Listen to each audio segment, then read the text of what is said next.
They said her hips were wrong for breeding until a human held her like she was sacred. The orbital archive station drifted through a forgotten star system like a mausoleum with a heartbeat it didn't see or hum. Not exactly, but if you stood still long enough the air seemed to breathe. The pulse of old tech throbbed under the floor plates, barely audible. The bioluminescent walls glowed in pale waves, a rhythm mimicking sleep. But nothing here slept, especially not in the isolation wing Oral moved through the station like someone walking through a sacred ruin. Each step was measured. Reverent, he didn't belong here, not really, not in the way the engineers or administrators once did. His boots disturbed dust patterns untouched for decades, and yet he made no noise. Archivist intuitives were trained not to leave ripples. His gloves were black and seamless, tuned to reduce even fingerprint contact. The lenses over his eyes adjusted as he walked, flicking through thermal overlays, particle residue, emotional traces. Each chamber lining the corridor was a sealed coffin of memory, the last remnants of extinct species, not preserved out of reverence but for data. Chamber 141G's identifier blinked faintly, red, one of only 3 still connected to power. Zarati B genotype decommissioned. Womb cast anatomical deviation, hip to womb ratio exceeds cast threshold. Status discarded. Specimen. He paused. There was no name, just a designation, sterile and cruel, but he already knew her name. Ari. The panel hissed as it opened. Cool filtered air drifted out, carrying a faint scent of medicinal resin and something older, something floral, now faded. The light inside was a dusky violet blue, casting deep shadows across the narrow containment room. She sat against the far wall, not huddled but not open either, her arms crossed over her chest, knees drawn slightly inward. She wore a gray linen wrap issued to Cryo Recovery's thin functional design to erase individuality. Her skin was a soft opalescent violet, the color of stormlit dusk. Her hair impossibly long spilled over her shoulder in deep green waves like riverweed caught in a current, and her eyes, they didn't flinch, but they didn't hope either. He entered slowly, not like a rescuer, like someone approaching a shrine. She tracked him silently, the tension in her body subtle but unmistakable, a stiffness in the neck, a tightening in the thigh muscles, not fear, expectation. She was bracing for something. He didn't speak. He crossed the floor, lowered himself to sit against the opposite wall and pulled off his right glove. Then he placed his bare hand, scarred, warm, very human, palm down on the cold metal floor between them. He let the silence speak for him. Her gaze flicked to the hand, then to his face. Why are you here, human? Her voice was as if unused for years. He looked at her without shrinking. To listen, he said quietly. She blinked slow, her jaw tense. They all said that, the scientists, the breeders, the ethicists, they said they were listening while they measured my bones and calculated my gestation efficiency. I'm not here to measure, he said, or to use. Ari's eyes narrowed. She studied him like she didn't believe in kindness any more. Then what are you doing in a dead station full of failed things? Oral's hand remained on the floor, unmoving. I preserve what others discard. She didn't move, but something shifted in her expression, barely perceptible. You mean broken things? She whispered. His voice remained steady. I mean sacred things no one knew how to value. Ari turned away, her green hair sliding across her shoulder like silk. Her knees drew in tighter. She didn't speak for a long time. The silence between them thickened. The walls around them pulsed faintly with living circuitry, soft, slow, blue-green. Finally she asked, you can read memory through touch, can't you? Oral nodded. If the memory was strong enough, if it wanted to survive. She looked down at her own body. Her hands gripped her thighs as if holding herself together, even from bodies. Yes, he said. A pause, then she looked up. I want you to see it. His breath caught. I want you to understand why they threw me away, she said, and I want to know if it was really me that was wrong. He didn't move. Only if you want me to. Ari hesitated, then deliberately she loosened the wrap around her waist, not fully, just enough to bear the broad curve of her hip. Oral moved slowly, reverently. He crawled closer on hands and knees, his gaze never dropping to her breasts or thighs. He looked at her eyes, always her eyes. She didn't flinch until his fingers touched her, and when he did, memory surged through her, violent and vivid. Cold metal tables, straps across her wrists, needles in her abdomen, a voice, clinical, female, deviation at 17 degrees, unacceptable. Hands touching her hips like she was meat, prodding, judging, measuring, failure. She gasped and pulled back, but Oral didn't chase. He just waited. Her hand trembled where she touched the floor. Her breath came in sharp gulps. I was made to carry life, she whispered, but my body didn't fit their numbers. They said I couldn't be standardized. Oral leaned in again. Gently his palm cradled her hip. Reverent and steady, this, he murmured, is not wrong. Then he did something no one had ever done. He kissed the outer curve of her hip, not with hunger, with devotion. Her body shuddered. She didn't cry, but her lips parted as though something sacred had just been released from her chest. You don't even know who I was, she said, voice cracked and raw oral met her eyes. No, he said, but I see who you still are. The lights above them dimmed.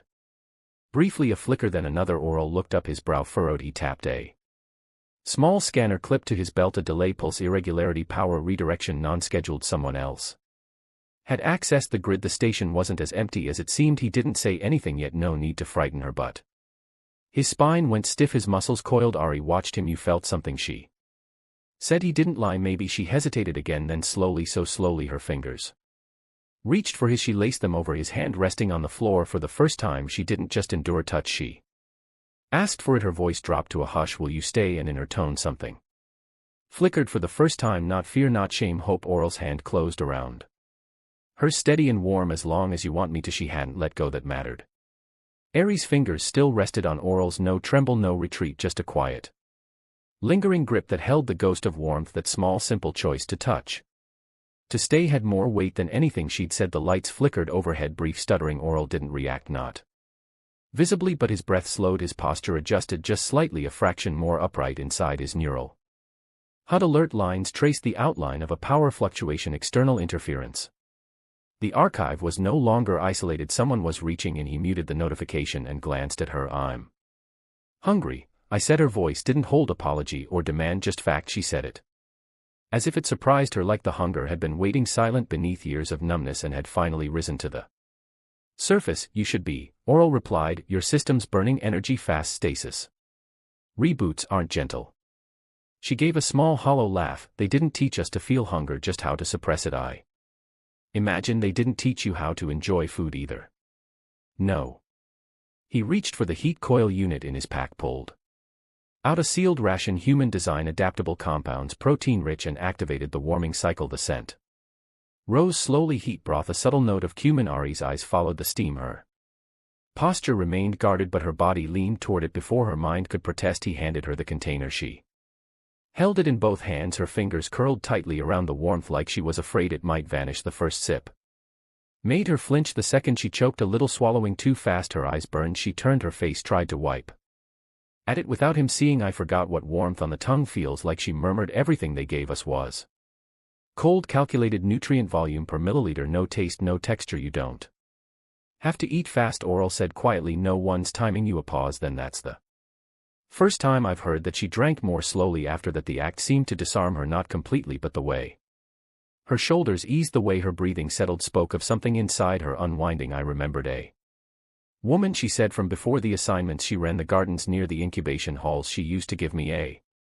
citrus flower when no one was looking, told me the taste meant I was still alive. Oral waited. She disappeared before my 10th salt cycle. No explanation. They cleared a room. I didn't ask questions, because they punished curiosity. They punished anything that interrupted function. He nodded, eyes thoughtful. And yet you remember the flower. I don't know why I was supposed to forget everything before induction. Memory resists deletion, he said, even in the body, especially in the body. She looked down at herself, then set the empty ration aside. So that's why it came back when you touched me. The memories. Yes. Ari was silent a long time. Then I didn't know if I hated or needed it. That's not a contradiction. Her lips parted, but she didn't speak, not for a while. Then she reached up, pulled her long green hair back from her face, exposing the line of ridges along her temple, part of her biology, a subtle genetic marker of Zarati fertility. Class. They'd once glowed faintly in heat cycles, now they were dull. Do you see this? She asked. These marks? He nodded. Those are the symbols of value in my caste, but when my hips developed wider than the calculated gestation arc, when I no longer aligned with the ideal womb rotation, they turned these into reminders of failure. She didn't sound angry. She sounded tired, weary of being reduced to math. Oral leaned forward, slowly resting his elbows on his knees. Did anyone ever ask what you wanted? No one cared. We weren't meant to want. You do now. I don't know what it means to want. A soft beep echoed through his neural feed. Again, different this time. Narrow band override ping, not just scanning, targeting. Someone was searching for her. The flag was old, bureaucratic, precise. Womb sh, retrieve or neutralize. His jaw clenched. She noticed the shift in his breathing. What is it? She asked. We're not alone anymore. Her body tensed. They're coming. Maybe just a probe, but the ping is too specific to be random. Someone in the system knows you're alive. Ari stood, not stumbling now, but rooted. Her bare feet found their place on the metal floor with controlled steadiness. I won't go back, she said. You Won't her eyes locked on his? You say that with certainty because I know what it means to lose someone. I've seen what happens when you hesitate. He didn't explain further. She didn't ask. They moved together through the dim corridor, the bioluminescent walls casting pale washes of color over their skin, her violet, his olive-toned under synthetic cloth and fatigue. When they reached the control alcove, he slid the access panel open and clipped the neural port to his temple. The screen flickered to life. Code streamed. Oral worked fast, faster than most would believe possible. His fingers moved like he was sculpting something invisible, not typing. He wasn't just fighting protocol, he was rewriting it.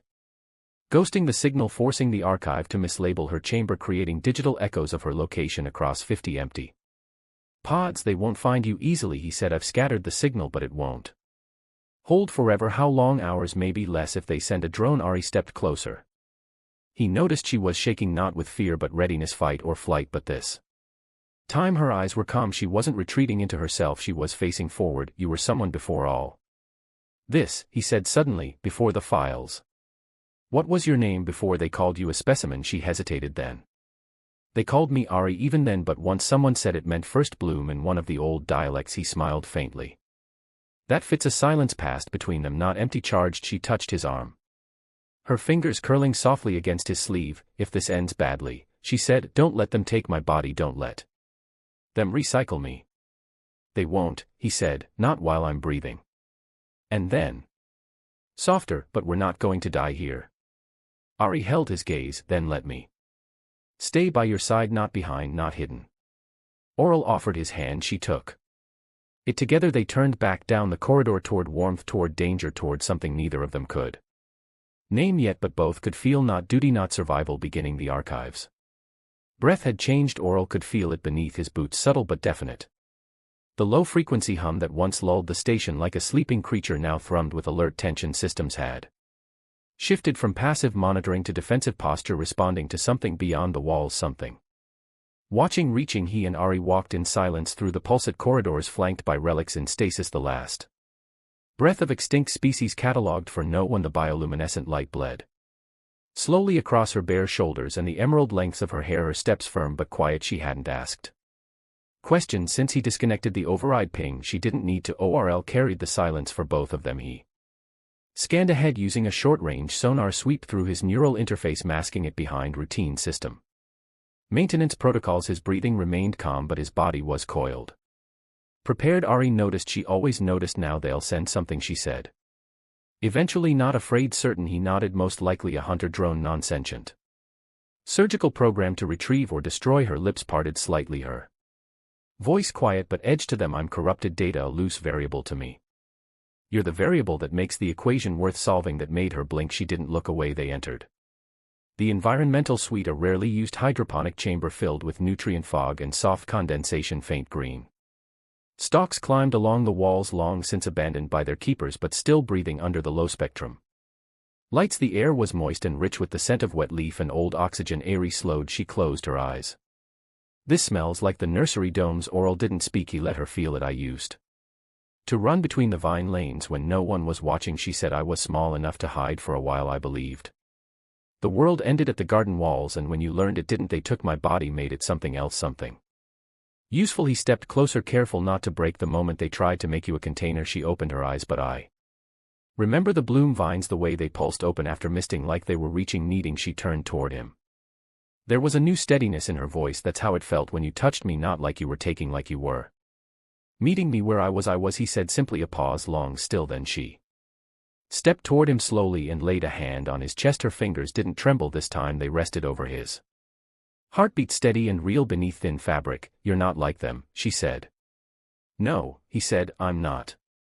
Ari leaned her forehead into his shoulder, not seeking comfort, seeking contact. And Oral carefully, silently wrapped one arm around her waist. Her body stiffened for a breath, then softened into him. The moment held, then shattered. A high-pitched whine echoed down the corridor, too precise to be mechanical fault. Oral's HUD lit up with a proximity flag, unauthorized entry, south perimeter breach, less than 200 m and closing. Ari pulled back instantly. Is that yes? She didn't hesitate. Then we move. They exited the hydroponic chamber at a jog, Oral taking the lead, rerouting doors and bypassing the central grid to avoid triggering station-wide alerts. He could mask their biological signatures for now, but not for long. They reached a vertical Shaft sealed by a secondary pressure lock. Oral tapped the panel but the door didn't respond. Locked out?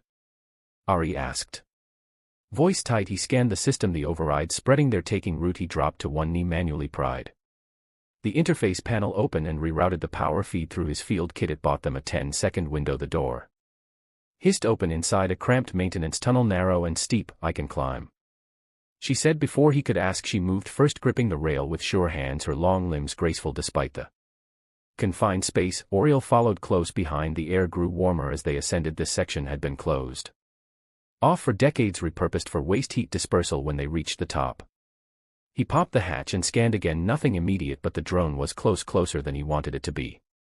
We're heading to the atmospheric dock, he said. Old med transport might still be viable if we can get off station. Her hand closed around his arm. I'm not leaving if you don't. I'm not staying behind. Then don't talk like it's an option. His gaze held hers, then footsteps fast, sharp, too controlled to be random. Oral moved without thinking, pulled her behind. A partition shielded her with his body. The footsteps came closer. A silhouette past the end of the corridor, a drone frame bipedal, its surface gleaming with surgical chrome. It paused, sensors swept the air. Ari didn't breathe. Oral's heart hammered, not from fear, from instinct. The drone tilted its head, then moved on. They stayed still another 10 seconds before slipping out the opposite end. As they ran, Oral's mind raced. One drone was manageable, but if it marked them, more would come. They reached the atmospheric dock. The emergency shuttle was still there, older than him by at least 20 years, but intact. He started the boot sequence as the system engaged. Ari stepped beside him. She watched the display flicker to life. Lights turned green. You think this will work? She asked. Doesn't matter, he said. We don't have another option. The drone alert blared again, this time no longer distant. He turned to her. If this goes wrong, it won't. She reached for him again, not just for reassurance. She pulled him to her and kissed him. It was not tentative, not rushed, not desperate. It was deep, real. Her body pressed to his, her mouth warm and open against his end. When they pulled apart, she looked at him not as a relic or rescuer but as her equal. You came for me, she whispered. Now I'm coming with you. The shuttle doors sealed behind them. Engines roared to life outside. Metal thundered through the corridor inside. Two hearts beat in rhythm, one breath, one escape, one beginning. The shuttle cut through the upper atmosphere of an abandoned lunar outpost, its frame rattling with age, held together by redundant systems and the faith of one man who refused to let go. Inside, the lights were dim, flickering intermittently as the emergency grid reasserted control. Ari sat across from Oral in the narrow passenger bay. Her knees were drawn close, her spine straight, not defensive, alert. A woman no longer caged, still learning what to do with the space around her. Neither of them spoke for several minutes. The silence wasn't awkward, it was weight of breath, of memory, of what they just survived. Outside the shuttle's porthole, the stars flickered like old wounds refusing to close. You saved me, Ari said quietly. Oral didn't look at her at first. He was scanning the system readouts, routing their course through dead corridors in the void, uncharted pockets of sky that wouldn't show up on standard tracking relays. Finally he looked over. I told you I would. That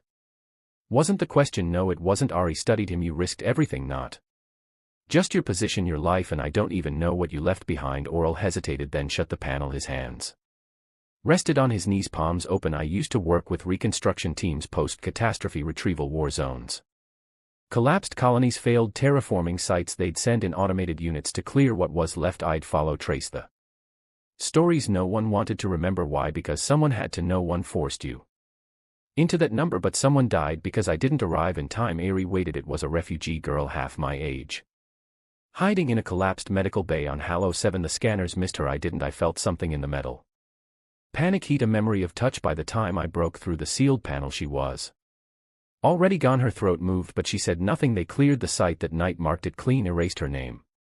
She's not listed in any ledger. No one but me even knows she was there. So that's why you're here, Ari said. I swore I'd never let another voice disappear like that. She let that settle. No comfort offered, no attempt to dull the sharpness of it. When she finally spoke, her voice was steady. And I was supposed to disappear, but you didn't. You remembered the flower, the garden walls. She nodded slowly. And now I remember more. He waited. I was 12 cycles old when they reassigned me. Before that I lived with a midcaste educator. She was old, wore her hair in silver braids. She used to read to me. Touch was allowed, then brief contact affirmations. During learning she used to rest her hand on my back when I made a mistake. Never harsh, just there, steady. Ari exhaled, eyelids fluttering. When the committee took me for evaluation, she cried. They said that was a malfunction in her empathy calibration. She was Retired 2 weeks later. I never saw her again. Oral's voice was soft. Did she give you your name number? But she was the first to say it like it meant something. Ari turned to the wall, her voice hollow and flat. I tried to conform. I stopped asking questions. I stood straighter. Walked more efficiently. I even studied surgical diagrams to understand how to adjust myself. I thought maybe if I offered solutions they wouldn't discard me. Her laugh came sharp, bitter. They thanked me for the research and ordered a reclassification, unoptimized structural development. That's how they phrased it. Not defective, just impractical. Oral stood crossed to the ration console and retrieved another pouch. He poured it into a thermal mug and brought it to her without a word. Ari accepted it. She didn't drink right away. There was one mirror in the sleeping chamber. I remember the day I finally stood in front of it and saw myself as they did. I measured everything: shoulder width, torso ratio, hip span. I ran the numbers twice. I already knew I didn't meet the standard. She turned the mug slowly in her hands, but I couldn't unsee what I saw next. My skin shimmered, the angles softened my body. It looked like it belonged to someone, not something. Her eyes lifted, finding his. They said I was wrong for carrying life, but when you touched me I remembered what it felt like to be made for it. Oral didn't look away because you are. Her jaw tightened. You don't even know what that means to me. I don't need to. I can see what it does to you. For a while the only sound was the quiet hum of the shuttle's drive core pushing them deeper into the void. The world behind them had burned. The one ahead hadn't taken shape yet. Then Ari leaned her head back against the wall. So what now? I've set course for a black station in the outer belt, abandoned off-grid. It's not much, but it's livable. For how long? As long as we want. Ari studied the ceiling. I used to believe I'd never have a choice. Every door I was led through had only one way out. This is the first time I've walked through a door and not known what was waiting. You're allowed to decide. Am I? Yes, Oral said. You get to exist for yourself now, not as a designation, not as a system metric, just as you. Ari turned her head toward him. There was something new in her eyes, not certainty, not peace, but a beginning. She drank the broth slowly this time, then she stood across the small space between them and in silence she laid her hand on his chest again. No urgency, no need to speak, just presence. Oral placed his hand over hers. Neither of them moved. Away somewhere behind them the station's warning logs faded into static. Ahead the stars held nothing but unclaimed space. For the first time in either of their lives that emptiness didn't feel like exile, it felt like freedom. The shuttle's low hum vibrated through the floor, a steady intimate sound that felt more like breath than machinery. Somewhere in the system's core recycled heat spread through narrow ducts, warming the cabin as the stars outside drifted into distant pinpoints. Swallowed by the dark, they hadn't spoken in nearly 10 minutes, not because there was nothing left to say, but because silence had shifted into something else. Ari stood by the viewport, her silhouette framed by starlight and the faint orange hue from a navigation beacon outside. Her long green hair fell in soft waves down her back, glinting faintly in the low light. She'd pulled the linen wrap looser, now no longer holding it to shield herself, but simply wearing it. Her posture had changed too. It was no longer weary, no longer angled to defend. She stood open, still watching. Oral watched her from across the cabin. He'd always watched her with reverence, but now that reverence hummed with gravity, something in him shifted every time she moved. He stood. She didn't flinch when he approached. She turned instead, slowly, as though she had been waiting for this moment and simply wanted to meet it face to face. I don't know how to do this, she said. Do what? Be touched without being measured. Her voice didn't tremble, but her gaze searched him like she was still bracing for something to collapse, be wanted for anything but function. He stepped closer so they were only inches apart. You're not an instrument, Oral said softly. You're a person, and I want you not because of what you were designed for, but because of what you are. Her breath caught. She reached up, hesitant at first, then touched the side of his face. His stubble rasped against her palm. He leaned into it gently, his eyes never leaving hers. Then show me, she whispered. His hands came to rest at her waist, not to hold, not to guide, just to be near her, to offer his presence. When she didn't pull back, he let his fingers drift upward, brushing the edge of her ribs. She inhaled shallow and sharp but didn't move. You can stop me at any moment, he said. I don't want to. He kissed her. Not hungrily, not in a rush. His mouth moved over hers like a question he already knew the answer to but wanted her to speak aloud. Her lips opened beneath his, slow and sure. She tasted like salt, like breath held too long. When they finally parted, her eyes were wide. Not with fear but with disbelief. I didn't think it would feel like this. Like what? Like I have a choice. She placed her hands on his chest, fingertips bled. Then she stepped back just enough to let her linen wrap fall to the floor. The light caught her body in soft fragments. She didn't hide herself, not this time. She stood tall, her hips full Her form unapologetically shaped the curve of her thighs, bearing the truth of a life they once tried to rewrite. She had been told she was wrong, made to cover what they couldn't standardize, but in this moment, in this light, she was magnificent. Oral stepped forward, hands at her waist again, and let his gaze travel slow, respectful. Odd, you're beautiful, he said, exactly as you are. Her throat tightened. You see me, he nodded. I always saw you. She reached for him, undid the fastenings of his shirt with deliberate, trembling fingers. Her touch wasn't polished or practiced, but curious, an exploration, not a performance. When his skin was bare to her, she leaned in and kissed the center of his chest, right over his heart. Oral closed his eyes. That kiss didn't burn, it settled like an anchor, like gravity. Her lips lingered for just a moment, soft against the steady rhythm of his heartbeat. When she pulled back, her breath hovered against his skin. I've never touched someone who wanted to be known, she said. He opened his eyes to meet hers. Then let me show you what it means to be known fully. She inhaled shallow, unsure, and nodded.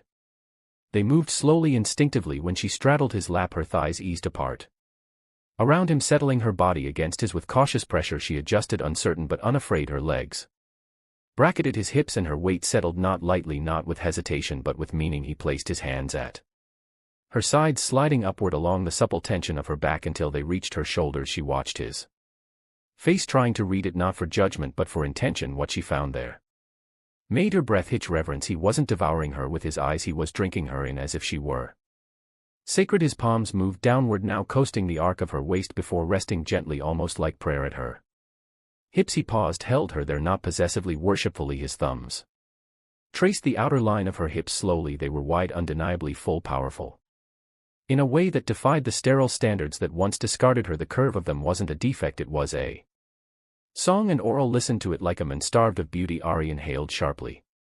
Her fingers still knotted behind his neck, but her body frozen in place. His words landed like heat across her skin, not praise but truth, and the truth stunned her. Her voice was nearly a whisper. No one's ever said that to me. His hands never moved, still resting lightly at her waist as if he was afraid to break the moment. No one's ever seen you, he replied. Her lips parted and the breath that escaped wasn't steady. Her eyes shimmered, and for a moment she seemed to retreat, not backward but inward, searching herself. I've never, she paused, swallowing hard, I've never gone further than this, not like this, not with anyone. Oral's brows softened, not in surprise but in understanding. Then we go slow, you guide this, not me. I want it, she said quickly, then quieter. I just don't know what comes next. You don't have to, he murmured. I'm right here, we learn it together. Her thighs already cradling his sides pressed closer as if her body had decided before her voice had. She shifted forward, hips tilting, letting her weight settle over him more fully, now more intentionally. She rocked gently once, and the breath that left her was soft but involuntary. Oral's hands lifted just slightly, moving to the full breadth of her hips. He didn't squeeze, he held as though he were supporting something sacred, something rare. His fingertips curved against her skin like a sculptor mapping divinity. She began to move again, tentatively, at first a slow circular roll of her hips. Her breath caught in her throat, her eyes fluttered closed. He watched her, not with hunger, with awe. Her body began to find rhythm, a language made of pressure and heat. The movements were not graceful but honest, hesitant, eager, utterly new. Every shift of her hips over his drew a deeper sound from her lips, a breath, a gasp, a low hum that slipped free before she could silence it. When she leaned forward and kissed him, her lips trembled, not from fear now but need, real, instinctive, blooming like heat in her chest. He met her mouth with his own, slow and deep. He tasted her slowly, the way a man tastes his first drink after exile. She moved her hips again, more deliberately this time, their breath tangled between kisses, building into something hot and weightless. And then she moved again, downward, deliberate, seeking. He felt her pause right at the edge of joining, her entire body stilled. Oral's forehead rested against hers. We stop if you say so. She shook her head almost violently. Number, I want this, I want you. Her hands gripped his shoulders. She exhaled long and deep and shifted again, this time not teasing but committing. She took him in slowly, her body arched, her eyes widening, a sharp gasp escaping her lips as her body stretched to meet his. It wasn't pain, it was fullness, intense, unfamiliar, overwhelming. She didn't move for a moment, letting the sensation flood her system like light pouring into a dark room. Her breathing was shallow, lips parted. Oral didn't push, didn't thrust. He remained still, hands anchoring her hips, his thumbs rubbing gentle circles into her skin. Her voice came as a breath. I didn't know it could feel like this. Like what? Like I belong in it, in myself. She began to move again, slow, deliberate, grounding herself in every pass of their bodies. Her hips moved with a newfound reverence, not for him but for her own body. She'd been told her curves were wrong, her width excessive, but now her Hips guided every movement, they commanded the rhythm, and he followed, worshipped. She rode him with measured confidence, and he surrendered to it, not passively but wholly. Every upward roll of his hips met hers like prayer. In response, her moans grew deeper, richer, echoing in her throat. She leaned back slightly, one hand on his chest, the other tangled in his hair, using his body to anchor herself as her pace built. The pleasure surprised her, its sharpness, its swell. She tried to stifle the sounds at first, but her body betrayed her. Her hips found a rhythm that made her cry out softly with every pass. She stopped caring if it was too much. It was too much. That's why it was perfect. He gripped her hips more firmly now, guiding her only when her pace faltered, steadying her when she shook. She was shaking now, her thighs trembling, her lips parted, her eyes wild with sensation. Oriel, she gasped, voice breaking. I'm here, he whispered, his voice low and thick. Come undone, Ari, I've got you. She pressed down harder, rolled her hips deeper, and it broke over her. Her whole body seized in a wave that started at her hips and climbed through her spine like fire. She cried out, unrestrained now, her hips grinding down as her climax pulsed through her like a song sung only once in a lifetime. And through it all he held her hips like holy ground, hands reverent, unmoving, as if to remind her nothing about her needed to be less. When the trembling slowed, when her breathing evened, she collapsed forward, chest pressed to his forehead, to his throat. She was slick with sweat, so was he. Their skin clung where it touched, and neither of them moved, not for a long time. Finally her voice came, soft and shaken. It was my first, and I didn't think I could feel that much. Oral kissed her temple, slow and quiet. You felt everything, he murmured, exactly as you should. She pulled back to look at him, her green hair damp against her shoulders, her face flushed and open. I wasn't wrong, she whispered. My hips, my body, I wasn't wrong. No, he said, pulling her back into his arms. You were never wrong. You were just too much for the world that didn't know how. The shuttle's environmental systems purred with low effort, the cabin finally holding a comfortable warmth that wasn't just mechanical. Somewhere in the distance, the NAV beacons blinked lazily, as if even the stars were too relaxed to care where they were headed. Ari was draped across Oral's chest, one leg slung over his, her fingers absently tracing patterns across the faint scar near his ribs. She didn't ask how he got it yet. She would, but not now. Now she was busy cataloging the small, ridiculous fact that his skin smelled faintly like heated metal and cedar soap. Where did he even find cedar soap in deep space? You smell like something expensive, she muttered against his collarbone. Orl huffed out a low laugh. Compliment.